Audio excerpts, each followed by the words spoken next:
Yo, what is up, guys? Your boy IzuKage here with part 3 of What If Deku Was Iron Man.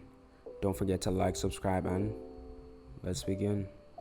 So, we left off last time with Deku trying to figure out ways of implementing his nanobots into his suit, and since he was in the support class, after that ended, he goes back to class 1A to do his hero versus villains test.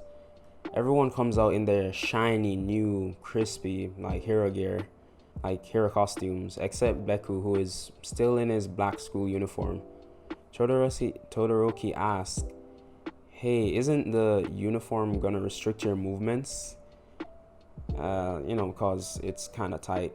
He's like, "Nah, like, it's not what I'm gonna wear, if you know what I mean." He's like, "Oh, yeah, that." And yeah, because he knows what Izuku means, like his suit and stuff.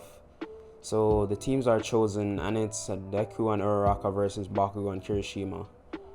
Before the fight, they devise a plan. Well, Izuku devised a plan, and he came up with the same plan as Canon, but this time it's foolproof.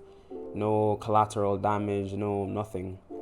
So while they were talking, Deku said, "Hey, wait, aren't you that girl that saved me from falling?" Because all this time he really hasn't been focusing on anyone in the class.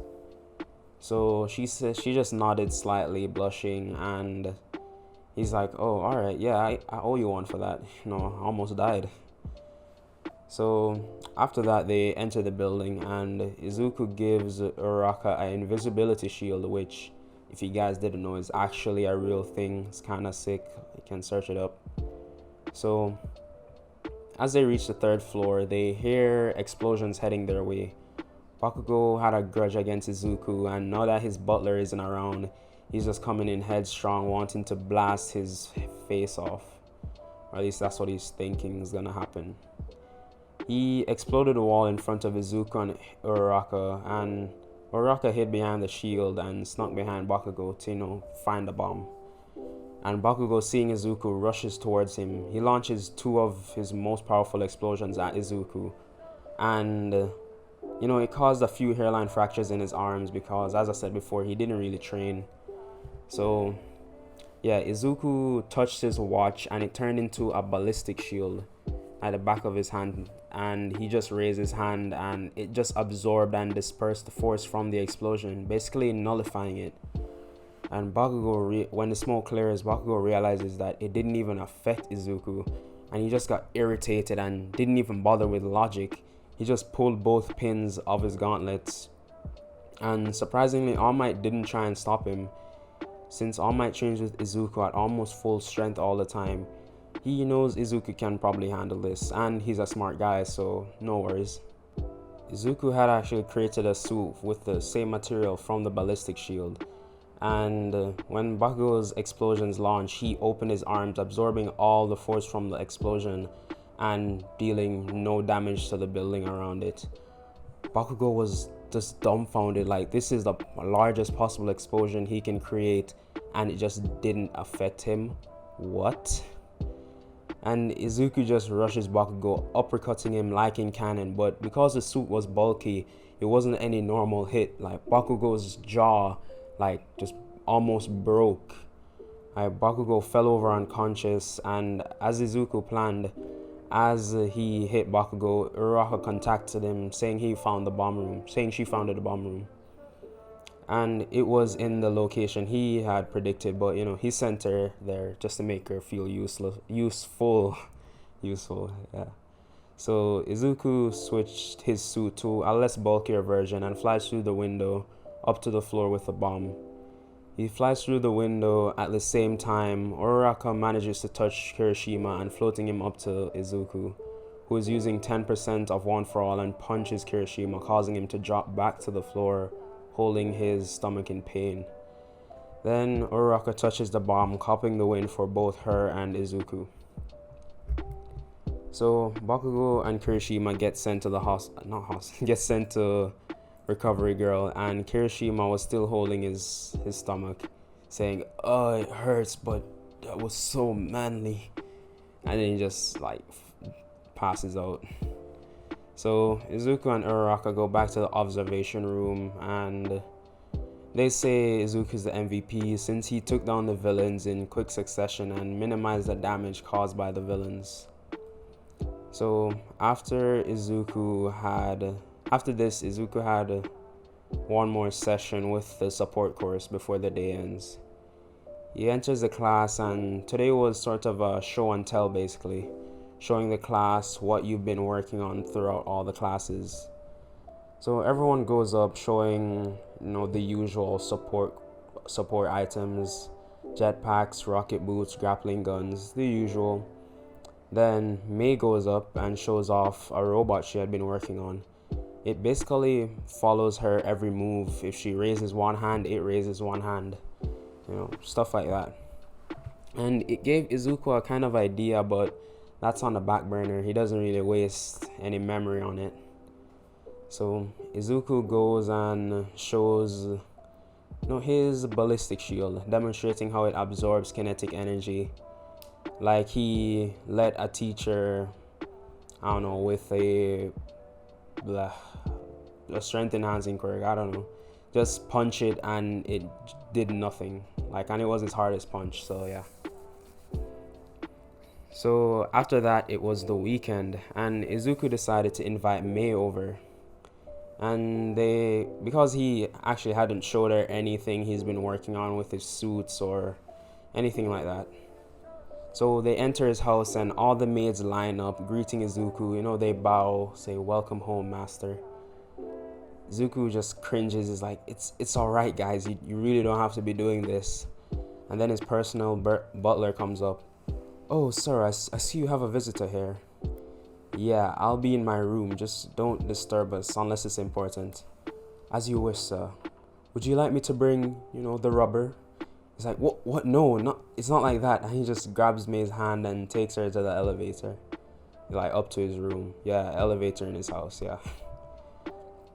And Mei this entire time was blushing. Then they enter his room and Izuku pulls on a book on his shelf, turning to reveal his hideout / man cave / lab, where he develops and tests stuff. So Mei enters and sees 10 glass cases with suits in them, and she goes full nerd trying to open the glass, but it doesn't open. So she goes around, inspects everything else in the room, and after 15 minutes she finally calms down, and Izuku has just been sitting there watching her. He's like, "So you done now?" And Mei, realizing she probably looked crazy, just says kind of embarrassed, "Yeah, I'm done." So Izuku shows Mei one of his newer suits that he had been working on, the one they talked about in class with the nanobot technology. And Mei just looks at this, just dumbfounded. She always thought she was more intelligent than Izuku, smart overall, but she just thinks outside of the box most of the time.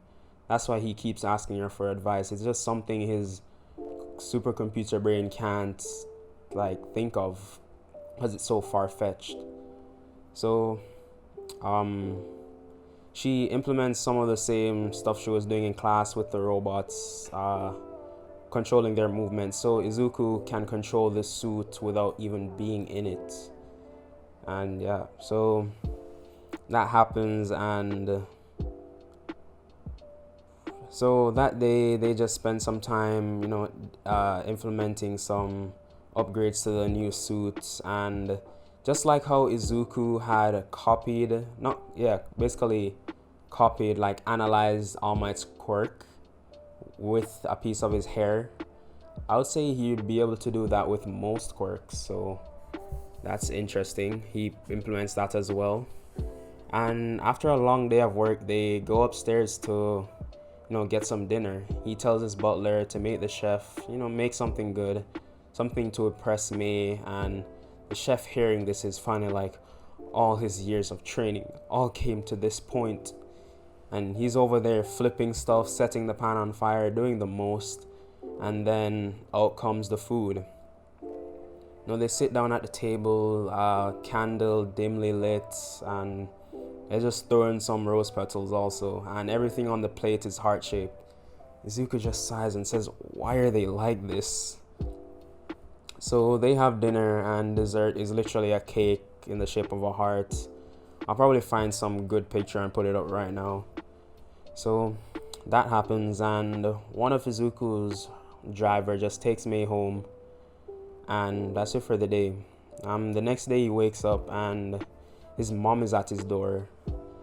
She peeks in. He goes to answer it, and she say, "Oh, I heard you've been sneaking girls into my house behind my back."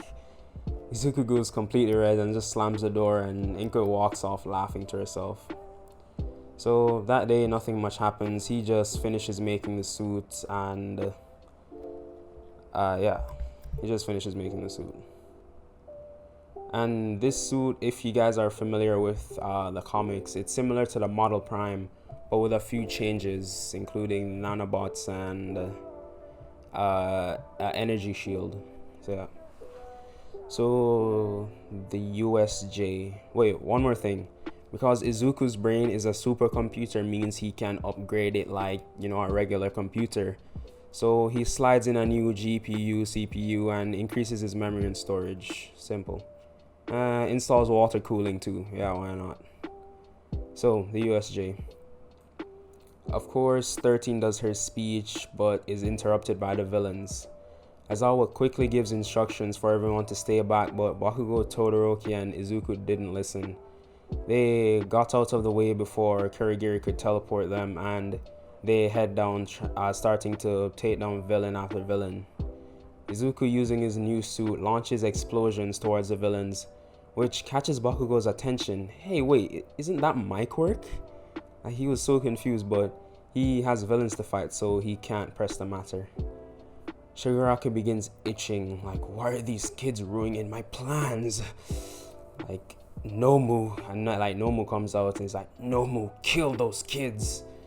Nomu rushes to Deku, but his energy shield blocks all incoming attacks, and Deku flies up to use his unibeam to shoot through Nomu's chest, but he just heals up straight away, and because the unibeam takes up quite a bit of power, his shield falls and he gets punched by the Nomu and gets sent flying. Bakugo and Todoroki try using their quirk to stop the Nomu, but it powers through, and as it was about to punch Bakugo, Aizawa wrapped his scarf around him, but the Nomu breaks through it easily and just backhands Aizawa into a wall. Izuku, finally regaining his bearings, stands up and he goes invisible, which is an ability of the Model Prime suit, and sneaks behind Nomu, and the suit shapeshift, which is another ability of the Model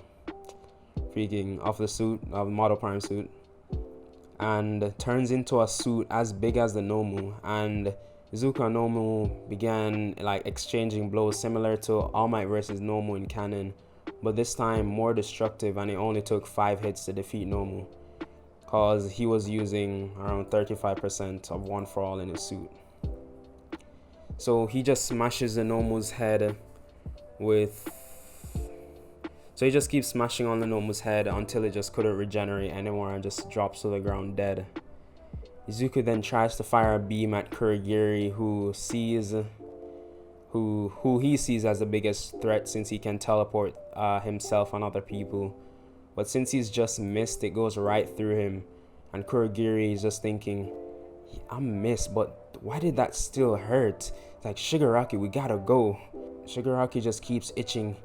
You're using cheat codes, those aren't allowed. Then he gets teleported away. So the heroes come and round up all the villains. Bakugo tries asking Deku about how he got his quirk, but his bodyguard was still, scaring him a bit. But he grew up hair and walked up to Izuku. Hey, Izuku, how did you use my quirk? And also, he got put in his place by Izuku's bodyguard, so he's not as hot-tempered. Like, he's hot-headed but not stupid, so he's not gonna try be aggressive towards Izuku. He ain't trying to get any more of that. So, and Izuku had actually gained some of Tony Stark's personality, and he says, oh, that thing? Don't worry, kid, it's better used by a pro. Bakugo's ego just got hit. He's like, he called me a kid and we're the same age? And he knows he can't do anything about it, so he just grits his teeth and walks off. And I want to give Izuku's bodyguard a little spotlight right now.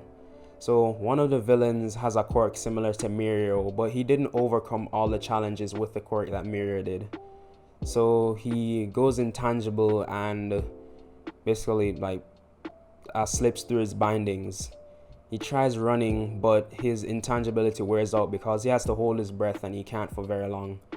The heroes try catching him, but with nowhere to run, he tries grabbing one of the kids as a hostage.